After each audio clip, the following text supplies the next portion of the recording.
দেখেন কেউ যদি করুক বা না করুক তাদের ফ্যানকে একনলেজ, জন সিনা কিন্তু ফ্যানদের একনলেজ করে। আপনারা জানেন এখন টি-20 ওয়ার্ল্ড কাপ চলতেছে, আর একটা ম্যাচে ম্যাক্সওয়েল জন সিনার মতো you can not see me সাইনটা করে, আর এই জিনিসটাকে জন সিনা তার ইনস্টাগ্রামে পোস্ট করেছে। আর আপনারা যদি তার ইনস্টাগ্রামটা দেখেন আপনারা অনেক অদ্ভুত জিনিস দেখতে পারবেন। কখনো সে আমির খানের ছবি দিয়ে দেয়, কখনো সে শাহরুখ খানের ছবি দিয়ে দেয়। আর ম্যাক্সওয়েলের এই ছবিতে আমি যখন কমেন্ট সেকশনটা দেখেছি তখন টি-20 ওয়ার্ল্ড কাপের যে অফিসিয়াল ইনস্টাগ্রাম অ্যাকাউন্ট তারাও কিন্তু কমেন্ট করেছে, সেটা আপনারা দেখতে পাচ্ছেন জন সিনার জিআইএফ। আর এটা দেখে আমার অনেক ইন্টারেস্টিং লেগেছে, কারণ ক্রিকেটের দিকেও কিন্তু জন সিনা রিঅ্যাক্ট করতেছে। ডাব্লিউডাব্লিউ আর ক্রিকেট ফ্যানরা এই দুইটাকে একসাথে দেখে, তাদের কিন্তু এটা দেখে অবশ্যই মজা লাগবে। আর আজকে অনেক আপডেট আছে, চলুন শুরু করা যাক। Hello viewers, welcome to Rachel Bangla BD. NXT এর ব্যাটল গ্রাউন্ড ফাইনাল শোটা শেষ হয়ে গিয়েছে, আর এখান থেকে কিছু মেজর জিনিস আপনাদের আমি বলবো। আর জর্ডান গ্রেস আর রকজেনের মধ্যে যে ম্যাচটা ছিল, সেখানে ম্যাচের আগে অনেক রুমার্স আসতেছিল যে জর্ডান গ্রেস এই ম্যাচটা জিততে পারে।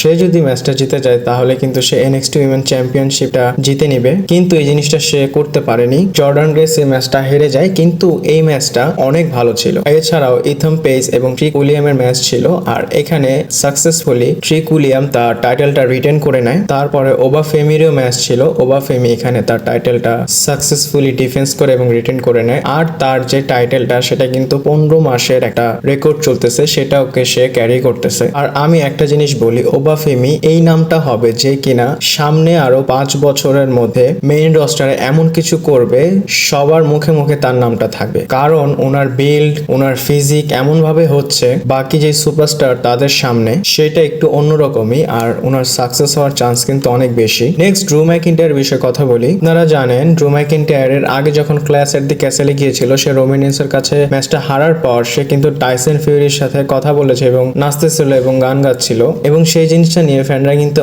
অনেক ভালো এবং খারাপ কমেন্ট করতেছিল, কারণ তুমি তোমার জন্মস্থানে গিয়ে ম্যাচটা হেরেছো, তারপরে আবার নাচতেছো এবং গান গাচ্ছ। তো এই বিষয়টা নিয়ে সে মুখ খুলে এবং সে বলে, প্রথমত আমার মাথা একদম খারাপ ছিল, কারণ আমি ক্ল্যাশ এট দি ক্যাসেলে হেরে গিয়েছি। আর আমার লাইফের সবচেয়ে খারাপ মোমেন্ট আসে যখন ওই স্টেজে আমার টাইসন ফিউরির সাথে স্টুপিড একটা গান গাইতে হয়। আর সেই সময় কিন্তু ভেন্সের টাইম ছিল, ভেন্স ম্যাকম্যান হয়তো ড্রু ম্যাকিন্টায়ারকে ফোর্স করেছিল যে তোমার কিন্তু এই জিনিসটা করতে হবে। এই বিষয়টা নিয়ে কিন্তু ড্রু ম্যাকিন্টায়ার বলেছে তার লাইফের সবচেয়ে বাজে সময় ছিল। নেক্সট কথা বলি সেথ রলিন্স এবং বেকি লিঞ্চের বিষয়। এটা একটু অদ্ভুত বিষয়। আর বিষয়টা কি, এই বছরে বেকি লিঞ্চ এবং সেথ রলিন্স তারা দুইজন ডাব্লিউডাব্লিউ তে রিটার্ন করবে না। আর রিপোর্ট এটা সাজেস্ট করে যে বেকি লিঞ্চ এবং সেথ রলিন্স দুইজনই টাইম অফ নিচ্ছে 2024 সালের জন্য। আর আপনারা যারা সেথ রলিন্স এবং বেকি লিঞ্চের ফ্যান আছেন তারা এক্সপেক্ট করেন 2025 সালে হয়তো তারা আসতে পারে। এর পিছনে আপনারা জানেন বেকি লিঞ্চের কন্ট্রাক্টের একটা সিচুয়েশন আছে, আশা করি ডাব্লিউডাব্লিউ তার সাথে রিনিউ করবে।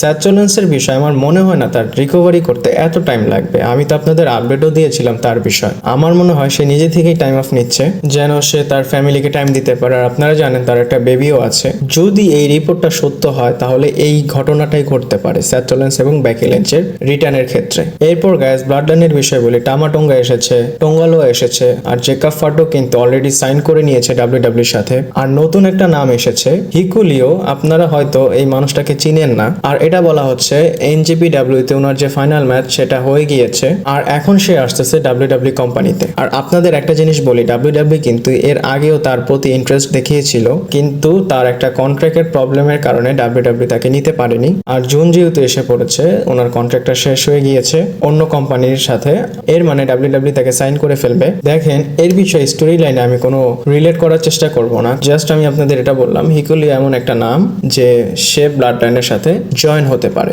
এরপরে আজকে নেক্সট এন্ড ফাইনাল স্টোরি, যেটা এখনকার সময় সবচেয়ে হট একটা হাইপ, মানে হাইপ হয়েই থাকে এই কথাটা সব সময়, এবং সেটা রোমান রিন্স এবং কোডি রোডসের টাইটেল রেনের কম্প্যারিজন। কে সবচেয়ে বেশি টাইটেলটা হোল্ড করে রাখবে, কে বেটার চ্যাম্পিয়ন আর কে বেটার না।